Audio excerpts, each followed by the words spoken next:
पिताजी जरा सुनिए तो, पिताजी के पास अब ज्यादा समय नहीं बचा है। आप उनसे इसी समय जमीन जायदाद की बात कर लीजिए। हाँ भाग्यवान, तुम ठीक बोल रही हो। चलो चलकर बात करते हैं। पिताजी आपको बहुत तकलीफ हो रही है क्या? आपको बहुत परेशानी हो रही है पिताजी? मैं तेल मालिश कर देती हूँ जरा। अब तेल मालिश के लिए कुछ बचा है क्या? बेटा, अब कुछ समय के बाद मुझे यहाँ से जाना ही पड़ेगा। ऐसा मत कहिए पिताजी। ओह, आखिर पिताजी गलत क्या बोल रहे हैं छोटी?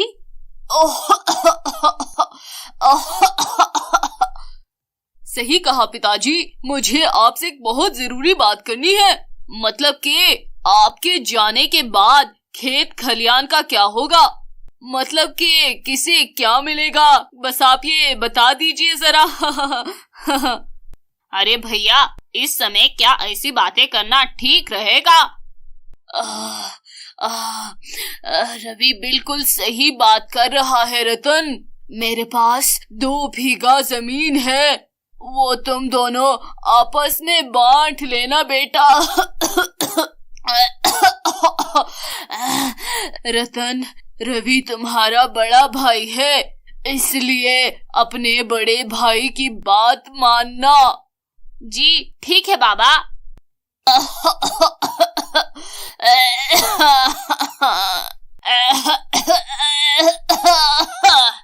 क्या हुआ बाबा? बाबा बाबा? पिताजी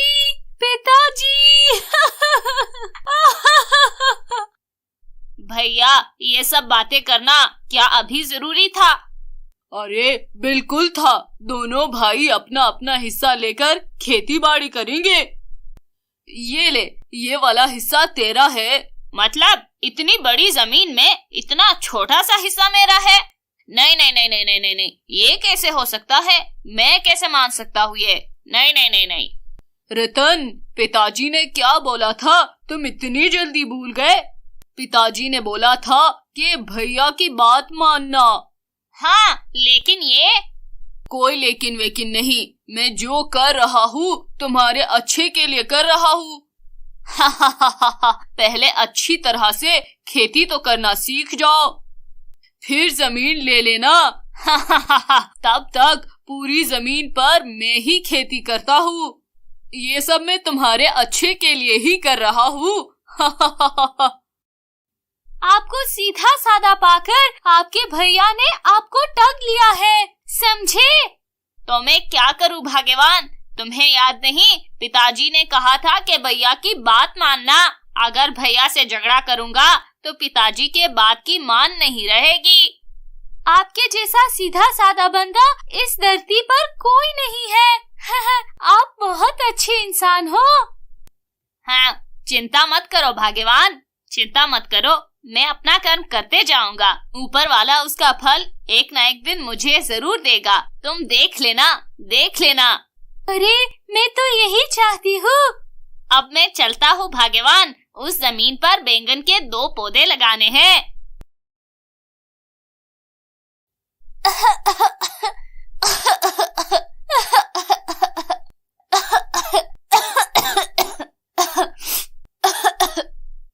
आप आ गए। आप मेरी दवाई लेकर आए हो ना? अरे नहीं भाग्यवान, 4 बैंगन की आखिर कितनी कीमत मिलती है? उससे भला क्या दवाई आ जाती है? ठीक है, मैं ऐसे ही ठीक हो जाऊंगी। तुम्हारी तबीयत तो बहुत खराब है। मुझे नहीं लगता ये ऐसे ही ठीक होगा। अगर किसी अच्छे डॉक्टर को नहीं दिखाया तो तुम्हारी तबीयत और भी खराब हो जाएगी। अरे नहीं नहीं, अच्छे डॉक्टर को दिखाने में बहुत सारे पैसे लगेंगे। अभी आप इतने पैसे कहाँ से लाएंगे? उतने छोटे से जमीन पर तो आपको पौधे लगाने में ही 2 हफ्ते लग जाएंगे। मैं एक काम करता हूँ, भैया से कुछ पैसे ले लेता हूँ। आज भैया की सब्जी बेचकर बहुत अच्छी कमाई हुई है। पैसे? नहीं नहीं नहीं नहीं, मेरे पास तो बिल्कुल भी पैसे नहीं है। अरे क्या कह रहे हो भैया, मैंने तो आज ही देखा कि आपकी सब्जी बेचकर अच्छी खासी कमाई हुई है। आपके पास तो बहुत सारे पैसे हैं भैया। अगर पैसे है तो पैसे देना क्या जरूरी है देवर जी? नहीं, मतलब कि मेरी पत्नी की तबीयत बहुत ज्यादा खराब है। अगर आप पैसे दे देती तो आपका एहसान होता। हाँ ठीक है, मैं पैसे दे सकती हूँ, लेकिन हर महीने पर 100 रुपए पर तुम्हें 20 रुपए का व्यवहार देना पड़ेगा। 20 रुपए? हाँ, अगर जमता है तो लो, नहीं तो यहाँ से निकल जाओ। नहीं नहीं नहीं नहीं नहीं, ठीक है, मैं लौटा दूंगा। देखा आपने कैसे दिमाग लगाया मैंने। अगर इसने सही समय पर ध्यान समेत हमारे पैसे लौटा दिए तो हमारे पैसे कितने ज्यादा हो जाएंगे, पता है आपको? हा, वाह भाग्यवान वाह, तुम्हारा दिमाग कमाल का है। हा। डॉक्टर को तो दिखा दिया, उसमें सारे पैसे भी खर्च हो गए, अब क्या? अब कुछ खाने चलो, हम कितनी सुबह घर से निकले हैं। क्या बताओ भाई, अच्छा घास मिलना बहुत मुश्किल है। मेरे पास सारे विदेशी घोड़े हैं, अगर उन्हें अच्छा घास नहीं मिलेगा तो उनके शरीर में ताकत कहाँ से आएगी? हाँ, बिल्कुल ठीक कहा। घर में इतनी जमीन ही नहीं है कि यहाँ पर घास की खेती करवाई जाए। घास की खेती, ये क्या चीज है? एक बार पूछ के देखता हूँ। अरे भैया, आप लोग घास की खेती के बारे में कुछ बात कर रहे थे, आखिर बात क्या है? क्या बताओ भाई, हम घास वाले घोड़े पालते हैं। क्या बताओ भाई, हम लोग रेस वाले घोड़े पालते हैं। सारे घोड़े विदेशी हैं, वो लोग एक खास तरह की घास खाते हैं, लेकिन यहाँ पर वैसी घास की बिल्कुल भी सप्लाई नहीं है। खास तरह की घास? वैसे उस घास को उगाने में लगभग कितने रुपए दरकार है? ज्यादा नहीं, लगभग 1000 रुपए में सारा हो जाएगा।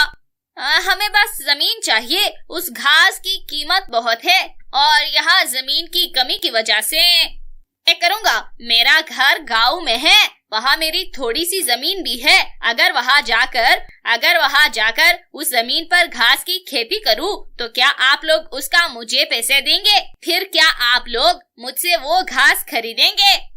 खरीदेंगे मतलब? जी बिल्कुल खरीदेंगे। भैया से जो पैसे मैंने उधार लिए थे उसमें से बस 1000 ही बचे हैं। इस मौके को हाथ से नहीं जाने देना मैंने।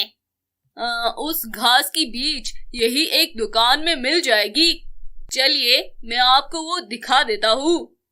आप क्या पागल हो गए हैं जी? सिर्फ घास खरीदकर आपने सारे पैसे खर्च कर दिए। भला घास भी कोई ढेर सारे पैसे देकर खरीदता है? अरे देखते हैं ना कि क्या होता है। आज घास के बीज लगाकर आया हूँ, उम्मीद है कि कल उनसे घास भी उग जाए।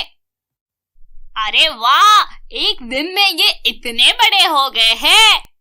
वाह वाह वाह वाह वाह, अब मैं इन्हें काट कर शहर लेकर जाता हूँ। वाह वाह वाह, बहुत बढ़िया, अब तो बहुत अच्छी घास लेकर आए हो। ये लीजिए, पूरे 5000 है। वाह वाह वाह वाह, इतनी थोड़ी सी घास के लिए 5000 रुपए। एक गड्डी घास की कीमत 5000 रुपए है भाग्यवान। हाँ, क्या ये सच बोल रहे हैं आप? हाँ सच, मतलब अरे बिल्कुल सच है ये। तो फिर अब से आप बहुत ज्यादा मात्रा में घास की ही खेती किया कीजिए। हाँ, ऐसा ही करूँगा भाग्यवान, ऐसा ही करूँगा। मैं बहुत ज्यादा मात्रा में बीज लेकर आया हूँ। ये लीजिए भैया, ब्याज समेत मैं आपके सारे पैसे आपको लौटा रहा हूँ। अरे ये क्या, सिर्फ 1 महीने में ही? आखिर ये कैसे? हाँ, घास की खेती करके। घास? हाँ, घास। इसके बाद रतन थोड़ी और जमीन खरीदता है। इसमें वो परदेसी घोड़ों के लिए खास तरह की घास की बीज बो देता है। इस तरह से उसके बाद बहुत सारे पैसे आ जाते हैं और वो इस तरह से करके गांव की बहुत सारी जमीन खरीद लेता है। और एक दिन रतन अपने भैया के हिस्से की जमीन बहुत सारे पैसे देकर खरीदता है। और ये बताते हैं कि अगर हम अपने दिमाग का सही इस्तेमाल करें तो सारी मुसीबतों से छुटकारा पा सकते हैं।